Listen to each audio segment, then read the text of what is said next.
ಇವತ್ತು ತುಂಬ ರುಚಿಯಾಗಿರುವಂಥ ಪಾಲಕ್ ಗೋಬಿ ಮಂಚೂರಿಯನ್ನ ಮನೆಯಲ್ಲೇ ಯಾವ ರೀತಿ ಮಾಡ್ಕೊಳ್ಬೋದು ಅಂತ ತಿಳಿಸ್ಕೊಡ್ತಾ ಇದ್ದೀನಿ. ನಾರ್ಮಲ್ ಗೋಬಿ ಮಂಚೂರಿಯನ್ಗಿಂತಲೂ ಈ ಪಾಲಕ್ ಸೊಪ್ಪನ್ನ ಉಪಯೋಗಿಸ್ಕೊಂಡು ಮಾಡುವಂಥ ಈ ಗೋಬಿ ಮಂಚೂರಿಯನ್ ತಿನ್ನೋದಕ್ಕೆ ತುಂಬ ಟೇಸ್ಟಿಯಾಗಿರುತ್ತೆ. ಮಾಡೋದು ತುಂಬಾ ಸಿಂಪಲ್. ಸೊ ಬನ್ನಿ ಮಾಡೋದು ಯಾವ ರೀತಿ ಅಂತ ನೋಡೋಣ. ಹಾಯ್, ನೀವು ನೋಡ್ತಾ ಇದ್ದೀರಾ ಶಾನ್ ಕನ್ನಡ ಚಾನಲ್.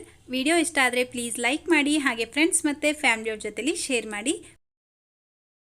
ಮೊದಲು ನಾನಿಲ್ಲಿ ಅರ್ಧ ಕೆಜಿ ಹೂಕೋಸನ್ನ ಈ ರೀತಿ ಚಿಕ್ಕ ಚಿಕ್ಕ ಪೀಸಾಗಿ ಕಟ್ ಮಾಡಿ ಇಟ್ಕೊಂಡಿದ್ದೀನಿ. ಇದರ ಜೊತೆಗೇನೆ ಮೀಡಿಯಂ ಸೈಜ್ದು ಒಂದು ಕಟ್ ಪಾಲಕ್ ಸೊಪ್ಪು ತಗೊಂಡು ಕ್ಲೀನ್ ಮಾಡಿ ತೊಳೆದು ರೆಡಿ ಮಾಡಿ ಇಟ್ಕೊಂಡಿದ್ದೀನಿ. ಮೊದಲು ಒಂದು ಪಾತ್ರೆಯಲ್ಲಿ ನೀರು ಬಿಸಿಗಿಟ್ಕೊಂಡು ಇದಕ್ಕೆ ಅರ್ಧ ಟೀ ಸ್ಪೂನ್ ಸಕ್ಕರೆ ಹಾಕ್ಕೊಳ್ಳಿ. ನಂತರ ತೊಳೆದಿಟ್ಕೊಂಡಿರುವಂಥ ಪಾಲಕ್ ಸೊಪ್ಪು ಹಾಕ್ಬಿಟ್ಟು ಇದರ ಜೊತೆಗೇ 4 ಹಸಿಮೆಣಸಿನ್ಕಾಯಿ ಹಾಕ್ಕೊಂಡು 2 ನಿಮಿಷ ಹೈ ಫ್ಲೇಮಲ್ಲೇ ಬೇಯಿಸ್ಕೊಳ್ಬೇಕು. ಸಕ್ಕರೆ ಹಾಕ್ಕೊಳ್ಳೋದ್ರಿಂದ ಪಾಲಕ್ ಸೊಪ್ಪಿನ ಕಲರ್ ಚೇಂಜ್ ಆಗೋದಿಲ್ಲ, ಸೊ ಅದಕ್ಕೋಸ್ಕರ ಹಾಕ್ಕೊಳ್ಳೋದು. ತುಂಬ ಹೊತ್ತು ಬೇಯಿಸ್ಕೊಳ್ಬಾರ್ದು, ಜಸ್ಟ್ 2 ನಿಮಿಷ ಬೇಯಿಸ್ಕೊಂಡು ಇದನ್ನು ತೆಗೆದು ಒಂದು ಪ್ಲೇಟ್ಗೆ ಹಾಕಿಟ್ಕೊಂಡು ತಣ್ಣಗಾಗೋದಕ್ಕೆ ಬಿಡಬೇಕು. ಈಗ ಇದೇ ನೀರಿಗೆನೆ 1/4 ಟೀ ಸ್ಪೂನ್ ಅರಿಶಿನ, ಅರ್ಧ ಟೀ ಸ್ಪೂನ್ ಉಪ್ಪು ಹಾಕ್ಕೊಂಡು ಕಟ್ ಮಾಡಿ ಇಟ್ಕೊಂಡಿರುವಂಥ ಹೂಕೋಸು ಹಾಕ್ಕೊಂಡು ಜಸ್ಟ್ 2 ನಿಮಿಷ ಇದನ್ನು ಕುದಿಯೋದಕ್ಕೆ ಬಿಟ್ಟು ಈಗ ಇದನ್ನು ತೆಗೆದು ಒಂದು ಬೌಲ್ಗೆ ಹಾಕ್ಕೊಂಡು ಮತ್ತೆ ಇದನ್ನು ಒಂದು ಸಲ ತಣ್ಣೀರಲ್ಲಿ ವಾಶ್ ಮಾಡಿ ತೆಗೆದಿಟ್ಕೊಳ್ಳಿ. ಈಗ ನೋಡಿ, ಪಾಲಕ್ ಸೊಪ್ಪು ಪೂರ್ತಿಯಾಗಿ ತಣ್ಣಗಾದ್ಮೇಲೆ ಒಂದು ಬ್ಲೆಂಡರ್ ಜಾರ್ಗೆ ಹಾಕ್ಬಿಟ್ಟು ಇದಕ್ಕೇನೆ ಸ್ವಲ್ಪ ಕೊತ್ತಂಬರಿ ಸೊಪ್ಪು ಸೇರಿಸಿ ನುಣ್ಣಗೆ ಪೇಸ್ಟ್ ಮಾಡಿ ತೆಗೆದಿಟ್ಕೊಳ್ಳಿ. ರುಬ್ಬಬೇಕಾದ್ರೆ ನೀರು ಸೇರಿಸ್ಕೊಳ್ಬಾರ್ದು.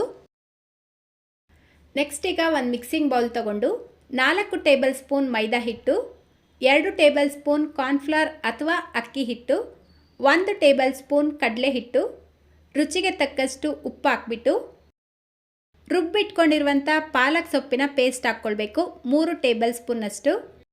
ಉಳಿದಿರುವಂಥ ಪಾಲಕ್ ಸೊಪ್ಪಿನ ಪೇಸ್ಟ್ನ ಸೈಡಿಗೆ ತೆಗೆದಿಟ್ಕೊಳ್ಳಿ. ಈ ಪೇಸ್ಟ್ ಹಾಕ್ಬಿಟ್ಟು ಒಂದು ಸಲ ಚೆನ್ನಾಗಿ ಮಿಕ್ಸ್ ಮಾಡಿ ನಂತರ ಸ್ವಲ್ಪ ನೀರು ಸೇರಿಸ್ಕೊಳ್ತಾ ಗಂಟಿಲ್ದೇ ಇರೋ ಥರ ಮಿಕ್ಸ್ ಮಾಡ್ಕೊಳ್ಬೇಕು. ಈ ಬೋಂಡಾ ಬಜ್ಜಿಗೆಲ್ಲ ಮಿಕ್ಸ್ ಮಾಡ್ಕೊಳ್ತೀರಾ ನೋಡಿ, ಆ ಹದಕ್ಕೆ ಮಿಕ್ಸ್ ಮಾಡ್ಕೊಳ್ಳಿ. ನೋಡಿ, ಈ ಕನ್ಸಿಸ್ಟೆನ್ಸಿಯಲ್ಲೇ ಮಿಕ್ಸ್ ಮಾಡಿಕೊಂಡು ಇವಾಗ ಇದಕ್ಕೆ ಕಾಲಿಫ್ಲವರ್ ಹಾಕ್ಕೊಂಡು ಮಿಕ್ಸ್ ಮಾಡ್ಕೊಳ್ಬೇಕು. ಈ ರೀತಿ ಮಿಕ್ಸ್ ಮಾಡಿಬಿಟ್ಟು ಇವಾಗ ಇದನ್ನು ಡೀಪ್ ಫ್ರೈ ಮಾಡ್ಕೊಳ್ಬೇಕು. ಸೊ ಡೀಪ್ ಫ್ರೈ ಮಾಡೋದಕ್ಕೆ ಎಣ್ಣೆ ಬಿಸಿಗೆ ಇಟ್ಕೊಂಡಿದ್ದೀನಿ. ಮೀಡಿಯಂ ಫ್ಲೇಮಲ್ಲಿ ಚೆನ್ನಾಗಿ ಬಿಸಿಯಾಗಿರುವಂಥ ಎಣ್ಣೆಯಲ್ಲಿ ಇದನ್ನು ಹಾಕ್ಬಿಟ್ಟು ಮೀಡಿಯಂ ಟು ಹೈ ಫ್ಲೇಮಲ್ಲಿ 4 ರಿಂದ 5 ನಿಮಿಷ ಚೆನ್ನಾಗಿ ಫ್ರೈ ಮಾಡ್ಕೊಳ್ಬೇಕು. ಇದು ಫ್ರೈ ಆಗೋದಕ್ಕೆ ಸ್ವಲ್ಪ ಟೈಮ್ ಹಿಡಿಸುತ್ತೆ. ನೋಡಿ, ಇದರ ಕಲರ್ ಈ ರೀತಿ ಚೇಂಜ್ ಆಗಿ ಕ್ರಿಸ್ಪಿ ಆಗಿರುತ್ತೆ. ಇವಾಗ ಎಣ್ಣೆಯಿಂದ ತೆಕ್ಕೊಳ್ಬೇಕು. ನೋಡಿ, ನಾವು ಇದಕ್ಕೆ ಯಾವುದೇ ರೀತಿ ಫುಡ್ ಕಲರ್ ಯೂಸ್ ಮಾಡಿಲ್ಲ ಅಂದರೂ ನ್ಯಾಚುರಲ್ ಆಗಿ ನಾವು ಯೂಸ್ ಮಾಡಿರುವಂಥ ಪಾಲಕ್ ಸೊಪ್ಪಲ್ಲಿ ಇರುವಂಥ ಕಲರೇ ಎಷ್ಟು ಚೆನ್ನಾಗಿ ಕಾಣ್ತಾ ಇದೆ ಅಂತ. ಸೊ ಇದೇ ರೀತಿ ಉಳಿದಿರುವಂಥ ಎಲ್ಲ ಹೂಕೋಸನ್ನು ಫ್ರೈ ಮಾಡ್ಕೊಳ್ಬೇಕು. ಇದರ ಮೇಲ್ಗಡೆ ಸ್ವಲ್ಪ ನಿಂಬೆಹಣ್ಣಿನ ರಸ, ಚಾಟ್ ಮಸಾಲ ಹಾಕ್ಕೊಂಡು ನೀವು ಬೇಕಿದ್ರೆ ಡ್ರೈ ಗೋಬಿ ರೀತಿನೂ ತಿನ್ಬೋದು. ನೆಕ್ಸ್ಟ್ ಈಗ ಉಳಿದಿರುವಂಥ ಪಾಲಕ್ ಸೊಪ್ಪಿನ ಪೇಸ್ಟ್ ಏನಿದೆ ಅದನ್ನು ಒಂದು ಬೌಲ್ಗೆ ಹಾಕ್ಬಿಟ್ಟು ಅದೇ ಬ್ಲೆಂಡರ್ ಜಾರ್ಗೆ ಸ್ವಲ್ಪ ನೀರು ಹಾಕಿ ಮಿಕ್ಸ್ ಮಾಡಿಬಿಟ್ಟು ಹಾಕ್ಕೊಳ್ಳಿ. ಇದಕ್ಕೇನೆ ಈಗ 1 table spoon chilli sauce, 2 table spoon soya sauce, 1 table spoon tomato ketchup, 1/4 table spoon garam masala ಹಾಕ್ಬಿಟ್ಟು ಚೆನ್ನಾಗಿ ಮಿಕ್ಸ್ ಮಾಡಿ ರೆಡಿ ಮಾಡಿ ಇಟ್ಕೊಳ್ಬೇಕು. ನೆಕ್ಸ್ಟ್ ಈಗ ಗ್ಯಾಸ್ ಮೇಲೆ ಒಂದು ಪ್ಯಾನ್ ಇಟ್ಕೊಂಡು 3 ಟೇಬಲ್ ಸ್ಪೂನ್ ಎಣ್ಣೆ ಹಾಕ್ಕೊಳ್ಳಿ.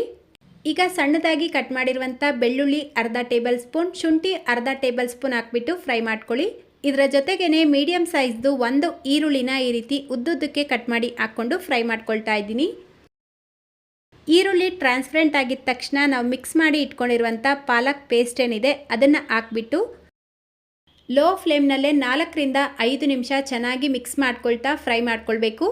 ನಿಮಗೆ ಈ ಗ್ರೇವಿ ಸ್ವಲ್ಪ ಲಿಕ್ವಿಡ್ ಆಗಬೇಕು, ಜಾಸ್ತಿ ಬೇಕು ಅಂತ ಅನಿಸಿದ್ರೆ ಒಂದು ಅರ್ಧ ಟೇಬಲ್ ಸ್ಪೂನ್ ಕಾರ್ನ್ಫ್ಲವರ್ನ ಸ್ವಲ್ಪ ನೀರು ಜೊತೆಗೆ ಮಿಕ್ಸ್ ಮಾಡಿ ಇದಕ್ಕೆ ಸೇರಿಸ್ಬಿಟ್ಟು ಮಿಕ್ಸ್ ಮಾಡ್ಕೊಳ್ಬೋದು. ನಾನು ಇದಕ್ಕೆ ಕಾರ್ನ್ಫ್ಲವರ್ ಮಿಕ್ಸ್ನ ಸೇರಿಸ್ಕೊಳ್ತಾ ಇಲ್ಲ. ನೋಡಿ, ಕರೆಕ್ಟಾಗಿ 4 ರಿಂದ 5 ನಿಮಿಷ ನಾನು ಚೆನ್ನಾಗಿ ಫ್ರೈ ಮಾಡ್ಕೊಂಡಿದ್ದೀನಿ. ಇವಾಗ ಇದಕ್ಕೆ ಅರ್ಧ ಕಪ್ಪಷ್ಟು ಕ್ಯಾಪ್ಸಿಕಮ್ನ ಈ ರೀತಿ ಚಿಕ್ಕ ಚಿಕ್ಕ ಪೀಸಾಗಿ ಕಟ್ ಮಾಡಿ ಹಾಕ್ಕೊಂಡು ಮಿಕ್ಸ್ ಮಾಡ್ಕೊಳ್ಬೇಕು. ಕ್ಯಾಪ್ಸಿಕಮ್ ಇನ್ನೂ ಜಾಸ್ತಿ ಬೇಕು ಅಂತ ಅನಿಸಿದ್ರು ಹಾಕ್ಕೊಂಡು ಮಿಕ್ಸ್ ಮಾಡ್ಕೊಳ್ಳಿ.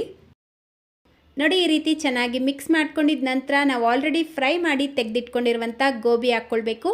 ಲಾಸ್ಟಲ್ಲಿ ಸ್ವಲ್ಪ ಕೊತ್ತಂಬರಿ ಸೊಪ್ಪು ಹಾಕ್ಬಿಟ್ಟು ಹೈ ಫ್ಲೇಮಲ್ಲೇ 3 ರಿಂದ 4 ನಿಮಿಷ ಚೆನ್ನಾಗಿ ಮಿಕ್ಸ್ ಮಾಡಿಕೊಂಡ್ರೆ ಸಖತ್ ಟೇಸ್ಟಿಯಾಗಿರುವಂಥ ಪಾಲಕ್ ಗೋಬಿ ಮಂಚೂರಿಯನ್ ರೆಡಿಯಾಗುತ್ತೆ. ಟೇಸ್ಟ್ ಮಾಡಬೇಕಾದ್ರೆ ಇದರ ಮೇಲ್ಗಡೆ ಸ್ವಲ್ಪ ಈರುಳ್ಳಿ ಮತ್ತು ಕ್ಯಾಪ್ಸಿಕಮ್ ಹಾಕ್ಕೊಂಡು ಟೇಸ್ಟ್ ಮಾಡಿ. ಇದರ ಟೇಸ್ಟ್ ಮಾತ್ರ ಸೂಪರಾಗಿರುತ್ತೆ.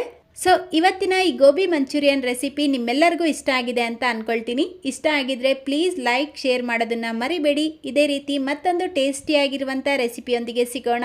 Thank you.